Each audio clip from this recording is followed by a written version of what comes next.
Excelentísimo señor presidente de Panamá, Su Alteza Real, Príncipe de Asturias, señor director de la Real Academia Española de la Lengua, señor director del Instituto Cervantes, honorable primera dama, honorable ministra Lucy Molinar, Nobel Mario Vargas Llosa, académicos, amigos todos. Compartir esta tribuna con tan ilustrísimos intelectuales y escritores y con aquellos que pronunciaron el discurso inaugural en los congresos de Zacatecas, Valladolid, Rosario, Cartagena y Valparaíso, constituye un honor que llega acompañado de la obligación de elevarse a la altura alcanzada por ellos en el mundo de la academia y de la literatura. Para no revivir ante tan esclarecido auditorio la tragedia de Ícaro, confieso de salida, con comprensible prudencia, que ni siquiera voy a intentarlo. Y como mi presencia aquí obedece fundamentalmente a que soy escritor de novelas históricas, es apenas natural que inicie mi intervención narrando algunos de los avatares por los que ha pasado en mi país el idioma español. En el occidente panameño, al norte de la provincia de Chiriquí y no muy lejos de la frontera con Costa Rica, se fundó hace algo más de 100 años una comunidad que los lugareños bautizaron con el nombre de Boquete. Quienes ahí han estado saben que se trata de una pequeña villa situada a algo más de 1000 metros de altitud que reúne la belleza que esperamos encontrar en los paisajes bucólicos. Un conjunto de casas de techos rojos cobijadas al fondo de un profundo valle, un cerco de montañas y colinas de permanente verdor y un río que serpentea en medio del poblado. El clima templado, la altitud adecuada y la fertilidad de la tierra son ideales para el cultivo de la papa, de la cebolla y sobre todo de un café muy apreciado en los mercados internacionales. Hacia finales del siglo XIX y principios del XX, atraídos por una fama que desde entonces trascendía fronteras, comenzaron a llegar a Boquete inmigrantes procedentes de los Estados Unidos, de Inglaterra y de otros países de Europa.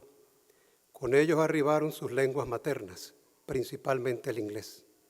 Los apellidos Watson, Fleming, Thomas, Wright, O'Donnell, Matthews, Talboy, McIntyre y Bradley entre los angloparlantes, y Landau, Lescure, Kant, Somber, Lavastus y Sarah Cheney entre los que hablaban francés, sueco o italiano, llegaron a Boquete para quedarse. Aquella primera oleada de extranjeros no trajo mayores consecuencias para el idioma, porque el número de nativos que ya se había establecido en el área, en su gran mayoría agricultores, sobrepasaba con creces al de los inmigrantes que pronto fueron asimilados. Tal vez alguno que otro anglicismo revoloteó fugazmente en el aire boqueteño sin encontrar dónde posarse.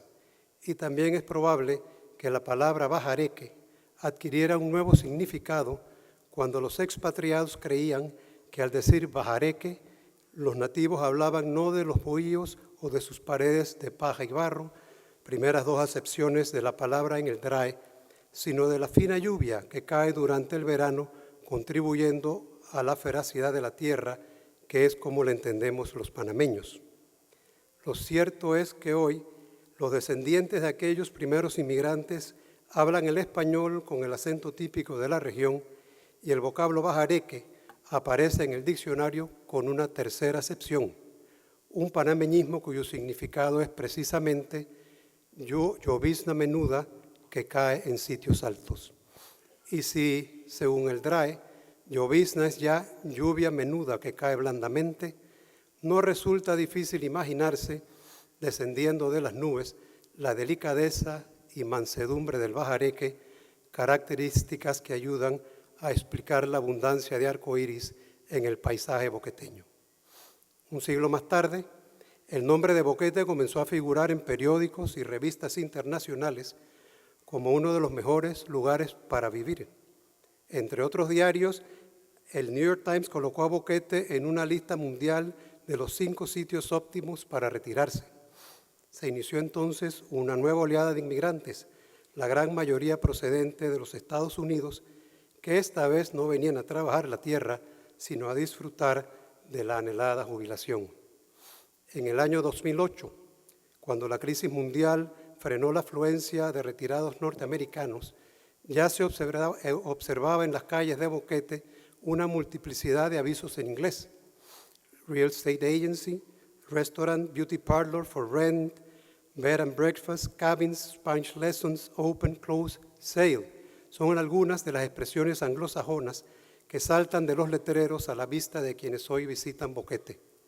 El español enfrenta un pequeño reto, aunque todavía es muy temprano, para determinar si se trata de un contagio inconsecuente o del inicio de una patología.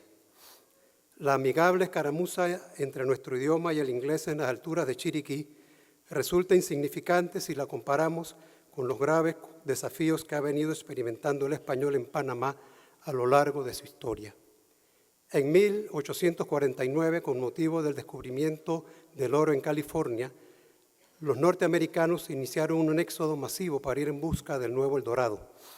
4 rutas principales existían entonces para llegar a California desde el este de los Estados Unidos: cruzar en carreta o a caballo las planicies, desiertos y montañas norteamericanas, navegar alrededor del Cabo de Hornos, seguir la ruta del río San Juan y de los lagos entre el Atlántico y el Pacífico nicaragüense, o atravesar el Istmo de Panamá utilizando el río Chagres y el Camino de Cruces.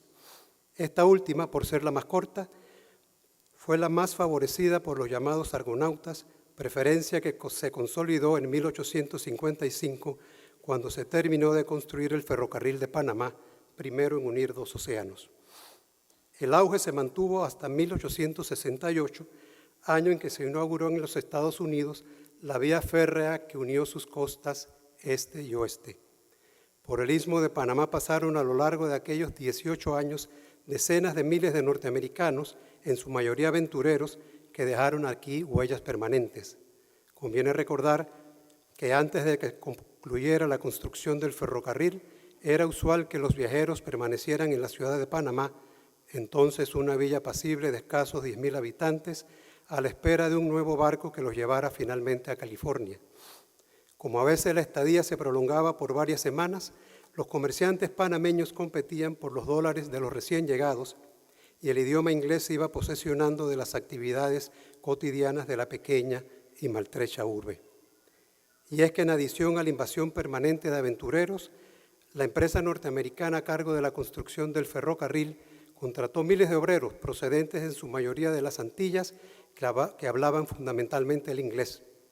Para comprender hasta dónde llegó la influencia de este idioma en Panamá durante aquellos años de constante transitar, basta recordar que nuestro primer periódico, The Star and Herald, precursor de la Estrella de Panamá, nació en inglés en 1854, idioma en el cual circuló hasta 1987.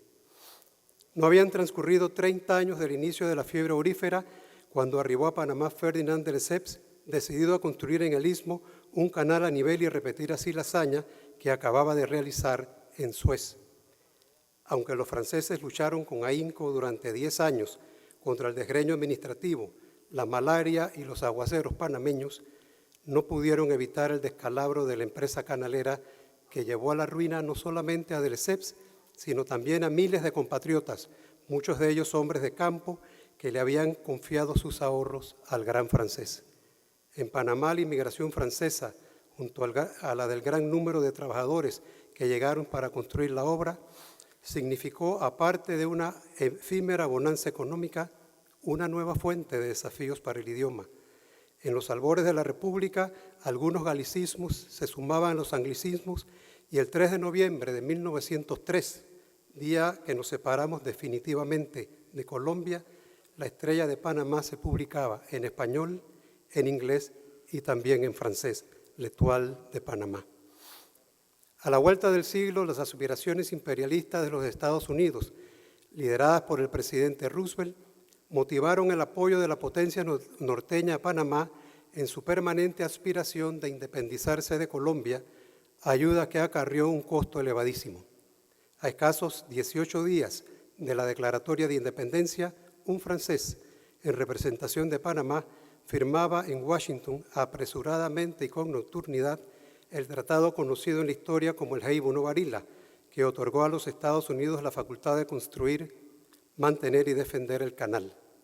Malinterpretando las concesiones panameñas, el Imperio del Norte estableció una colonia a lo largo y ancho de la ruta canalera, 14 bases militares incluidas.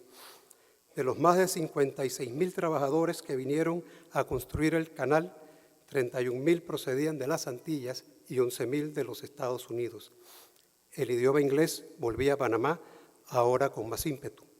En la zona del canal, nombre con el que pasó a la historia la sui generis colonia, solamente se hablaba el idioma del nuevo imperio. Después de terminada la construcción de la obra en 1914, los vaivenes de la política criolla determinaron que los trabajadores antillanos y sus familias, que de acuerdo a los convenios vigentes debían ser devueltos a su país de origen, continuaran viviendo en Panamá, aumentando así la presión sobre nuestro español. Las circunstancias que dejo expuestas, sin embargo, dieron vida a algunos panameñismos que todavía esperan ser incluidos en el DRAE. Traigo a colación, por anecdótico, lo ocurrido con la palabra tinaco, que en Panamá se usa exclusivamente para describir un recipiente donde se deposita basura. El DRAE ofrece 3 acepciones para el vocablo: tina de madera, alpechín o depósito de gran capacidad que se usa para almacenar agua en las casas. Ninguna de ellas expresa el uso que aquí se le da. Lo curioso del asunto está en el origen entre nosotros de la palabra tinaco. Tal como puede leerse en el Diccionario de Español en Panamá, editado por nuestra académica Margarita Vázquez, la palabra surge de la marca Tinanco, que la compañía norteamericana estampaba sobre los botes de hojalata fabricados para depositar basura, y los panameños leíamos como tinaco. Una última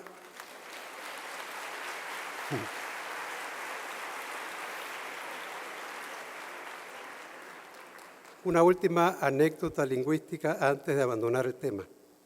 Acabamos de celebrar el 5º centenario del día que Núñez de Balboa divisó desde las alturas del Darién el Océano Pacífico. En Panamá, para evitar controversias histórico-políticas, hablamos de avistamiento del Mar del Sur y no de su descubrimiento. Aunque hoy el término avistamiento no aparece en el DRAE, sí figurará en su próxima edición. Quisiera pensar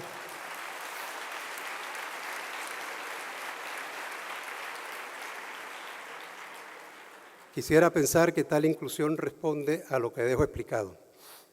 El castellano que viajó al Nuevo Mundo con los descubridores y conquistadores españoles era ya un idioma robusto en 1492.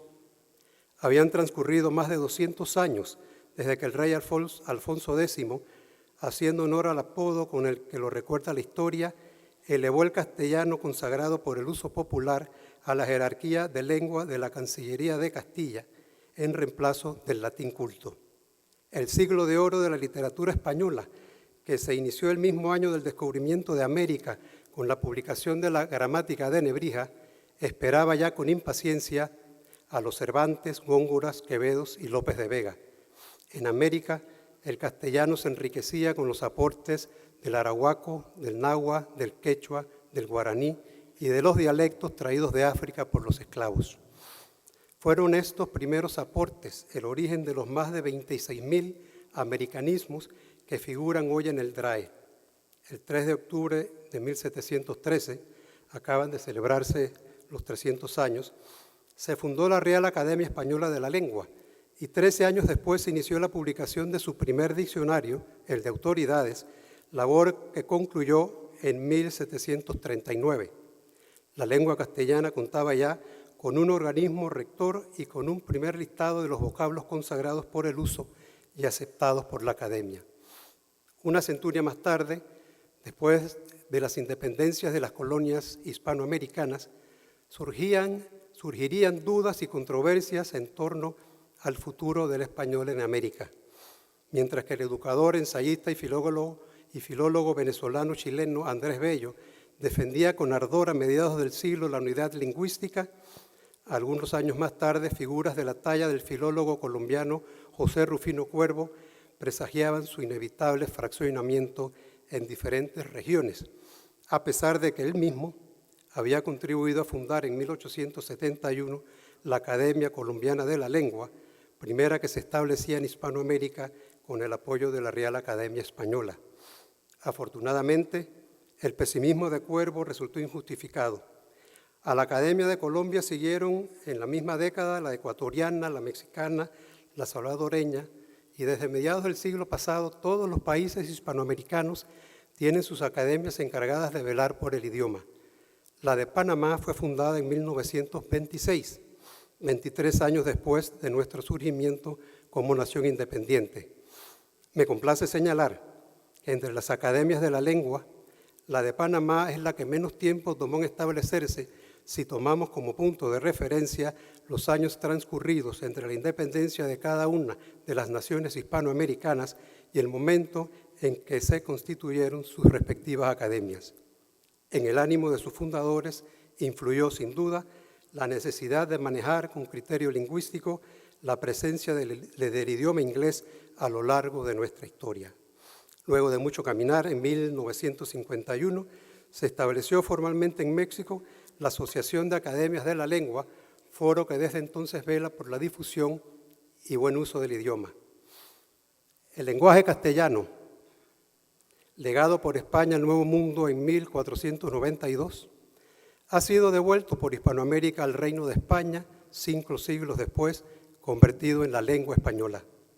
No solamente la enriqueció con el aporte de nuevos vocablos, sino que ha multiplicado por 10 los hispanohablantes y, lo que es más importante, nuestros escritores han contribuido significativamente a cubrir de gloria las letras españolas.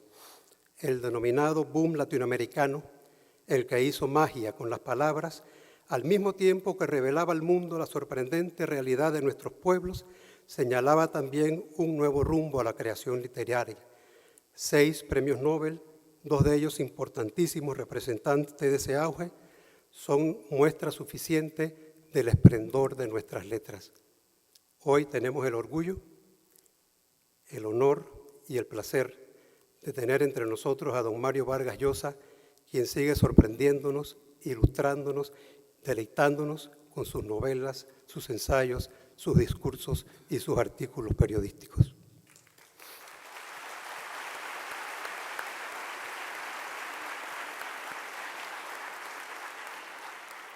Señor Presidente, Alteza, gracias a su posición en el mapamundi y a la estrechez de su territorio que favorecieron la construcción del canal, Panamá ha sido conocido a lo largo de su historia como un lugar de tránsito. Ver pasar buques, aviones, gentes y cosas ha sido parte de nuestro diario acontecer. El Congreso Internacional de la Lengua que hoy se inaugura es muestra palpable de que aspiramos a ir más allá, mucho más allá de esa percepción. Hoy decimos a nuestros conciudadanos y al mundo que así como ampliamos el canal para permitir el paso de buques de mayor tonelaje y calado, también estamos empeñados en acrecentar nuestra cultura para dar cabida a la cristalización de ideales más grandes y permanentes. Este Congreso resulta así una clara indicación de que quienes hoy nos gobiernan comprenden que más allá de las tasas de crecimiento y del grado de inversión, para alcanzar un desarrollo verdaderamente sostenible, se requiere de una base cultural sólida que nos permita discernir cuáles son los verdaderos valores sobre los que debe fundarse la gestión del gobierno y la conducta de los ciudadanos. No hay ninguna posibilidad de alcanzarla si no hacemos de la educación nuestra primera prioridad. Sé que nuestra ministra de Educación se ha impuesto esa tarea y de ahí la participación activa de la Red de Profesores de Español en la reunión de academias que se celebrará concluido este Congreso.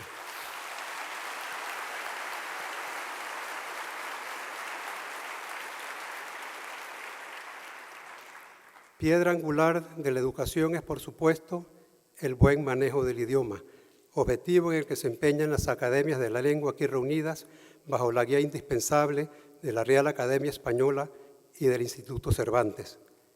La pasión y entrega con la que estas dos instituciones llevan a cabo su labor han determinado que la vocación maternal de España perviva en su misión permanente de limpiar, fijar y dar esplendor a nuestra lengua común.